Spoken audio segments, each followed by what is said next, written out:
Hello, and welcome to PowerPoint Presentation 2.2, the Fossil Fuel Era.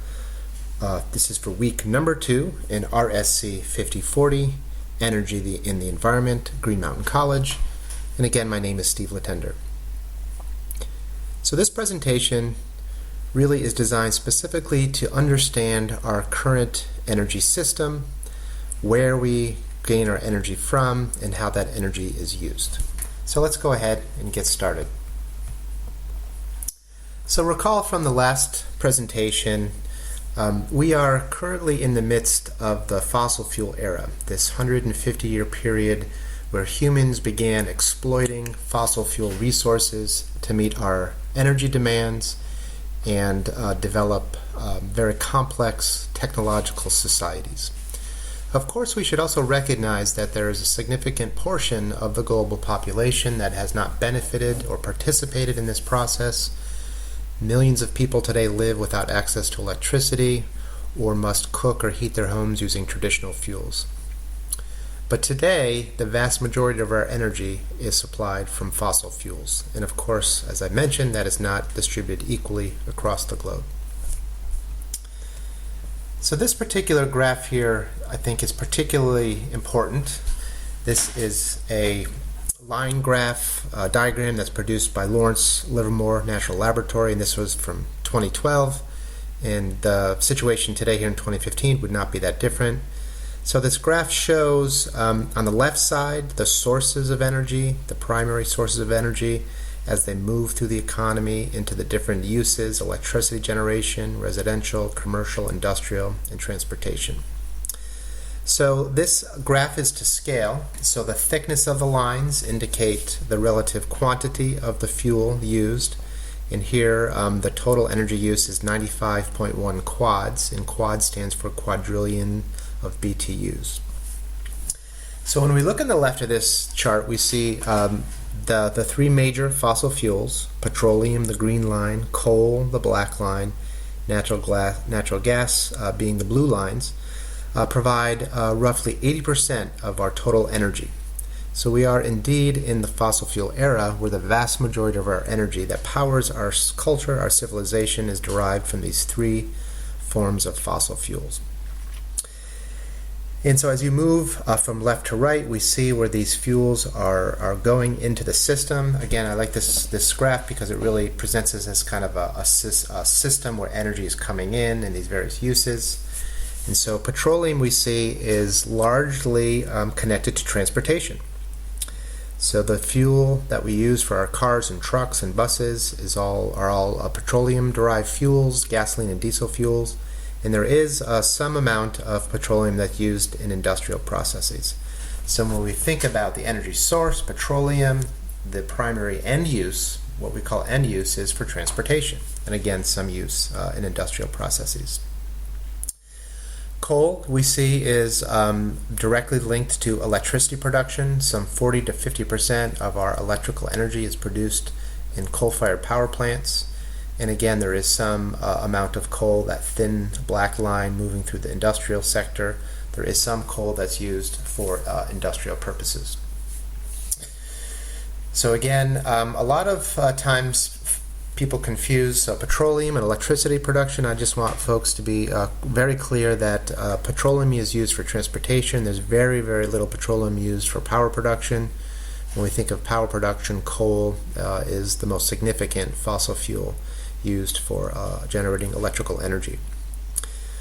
We also see here that natural gas has multiple uses. Natural gas is being used increasingly for electricity production. Here in the Northeast and New England, we rely heavily on natural gas for power generation.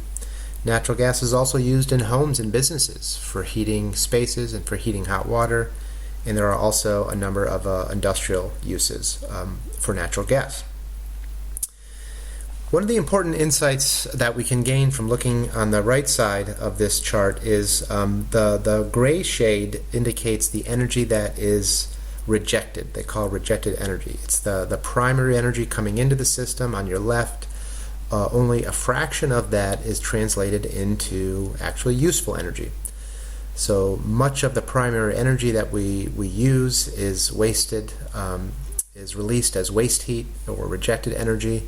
And anything we can do to make those systems more efficient would reduce the amount of rejected energy and improve the overall efficiency. And as we can see again on the left, solar, nuclear, hydro, wind, and geothermal all contribute very, very small amounts, except for nuclear. Nuclear is a significant percent of our electricity generation resource. Solar is still a relatively insignificant contributor to our energy economy.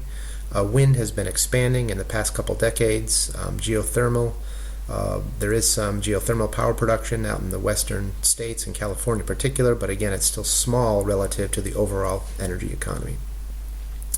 So the big takeaways from this graph are, number one, we are primarily dependent on fossil fuels, coal, oil, and natural gas. And the type of energy, the primary form of energy really is linked to the end use. Petroleum is used for transportation because it's incredibly energy dense and it's easy to transport in your gas tank. Coal is used primarily for electrical generation. And then, of course, in our homes, we're using energy for heat and cooking, energy for the electrical appliances that we rely upon on a daily basis. And then looking on the right, we see that a significant, again, amount of the primary energy is lost in the system due to the process of converting one form of energy to another. And of course, we can never do that with complete 100% efficiency. There are always losses within the system. So if we understand that our energy systems are largely dependent on fossil fuels, these are finite supplies of energy sources found within the earth, the natural question is, well, how long will these resources last? How many years will they last? So the years to depletion is a function of what we call the reserves, how much we believe to be down there and what we believe to be economically able to extract that economically. And so the reserves divided by how much we use on an annual basis will tell you how many years are left of a particular resource.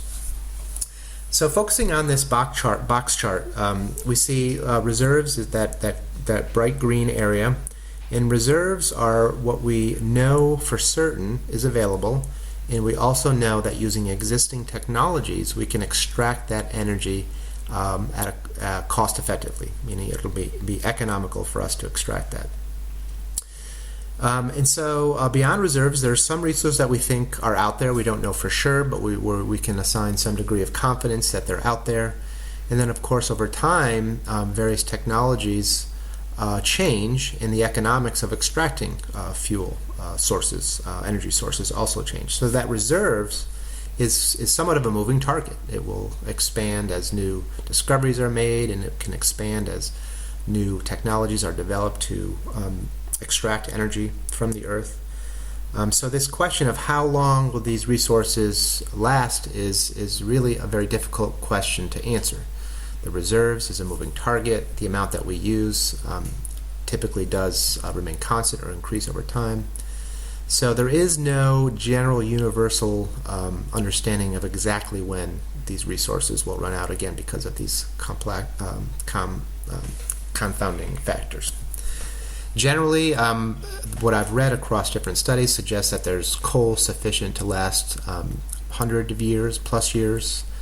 Natural gas, 75, again given reserves and current use, 75, 50 years. And then petroleum, again, you've read some essays on the peak oil concept in the Reader. So there's, I believe, general agreement that petroleum is the fossil fuel that will be soonest in terms of reaching its depletion. Some have argued that we've reached the peak oil, and beyond that point, there'll be less and less oil available to us as a society. And again, but there is no universal understanding of that phenomenon, if and when it's occurred, and what the future might hold. But generally, oil is perceived to be available for 30, 50 years, natural gas 75, and then coal 100 plus years. So there are still plenty of fossil fuel resources available to us. The question is, do we want to exploit those resources, resulting in increasing carbon emissions which of course are leading to a changing climate. So the final slide here, again, we're wanting to look at this from a systemic perspective.